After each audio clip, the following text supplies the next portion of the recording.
கடிக்க ஆசை சீரியல்ல அடுத்து வர எபிசோட்ல என்ன மாதிரியான ட்விஸ்ட் எல்லாம் இருக்க போகுதுங்கிறத இந்த வீடியோல பார்க்கலாம்.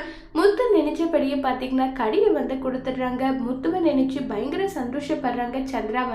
சந்திரா ரொம்பவே சந்தோஷத்துல இருக்காங்க. மாப்பிள்ள இவ்வளவு சீக்கிரம் என்னுடைய கடை திரும்ப வரும்னு சொல்லிட்டு நான் நினைச்சு கூட பார்க்கல. உங்களுக்கு எப்படி நன்றி சொல்றதுன்னு தெரியல. ரொம்ப நன்றி மாப்பிள்ள, நல்லா சொல்லி பேசிட்டு இருக்காங்க. அத்தை என்ன அத்தை, நீ எனக்கு நன்றி சொல்லி பெரியவங்களா நீங்க ஆக்காதீங்க. நான் உங்களுடைய மூத்த புள்ளியா இருந்து என்ன செய்யணுமோ அதை தான் நான் செய்யறேன் நல்லா சொல்லிட்டு முத்து சொல்லிட்டு இருக்காங்க. கார்பரேஷன்ல இருக்கவங்க ரொம்பவே கோவமா என்னவா நீ இப்படி பண்ணிட்ட, என்ன பழி வாங்கிட்டு இல்லடா, உன்னை சும்மாவே விட மாட்டேன், உன்னை என்ன பண்றேன்னு பாரு நல்லா சொல்லி ரொம்பவே கோவமா மிரட்டிட்டு இருக்காங்க. சார், நீங்க நேர்மையா இருந்திருந்தா கண்டிப்பா நானும் இதை பண்ணிருக்க மாட்டேன். நீங்க நேர்மை தவறிட்டீங்க, எனக்கு வேற வழி தெரியல, அதனாலதான் இதை பண்ணுன்னு சொல்லிட்டு இருக்காங்க. கண்டிப்பா இது எல்லாத்துக்கும் நீ பதில் சொல்லுவிட, சொல்லியே தீருவேன்னு சொல்லிட்டு அங்க இருந்து கிளம்பி போறாங்க.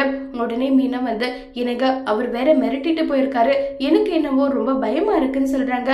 நீ வேற மீனா, நேர்மையான ஆபீசருங்க இருக்கும்போது இவன் லஞ்சம் வாங்கி பொழைக்கிறேன், இவனுக்கெல்லாம் நம்ம ஏன் பயப்படணும், நீ கவலைப்படாம இரு, அத்தை கடை திரும்ப வந்ததை நினைச்சு சந்தோஷப்படுன்னு சொல்லிட்டு முத்து மீனா எல்லாரும் ரொம்பவே சந்தோஷத்துல இருக்காங்க. அதோட இந்த பிரமோவை முடிச்சிரு.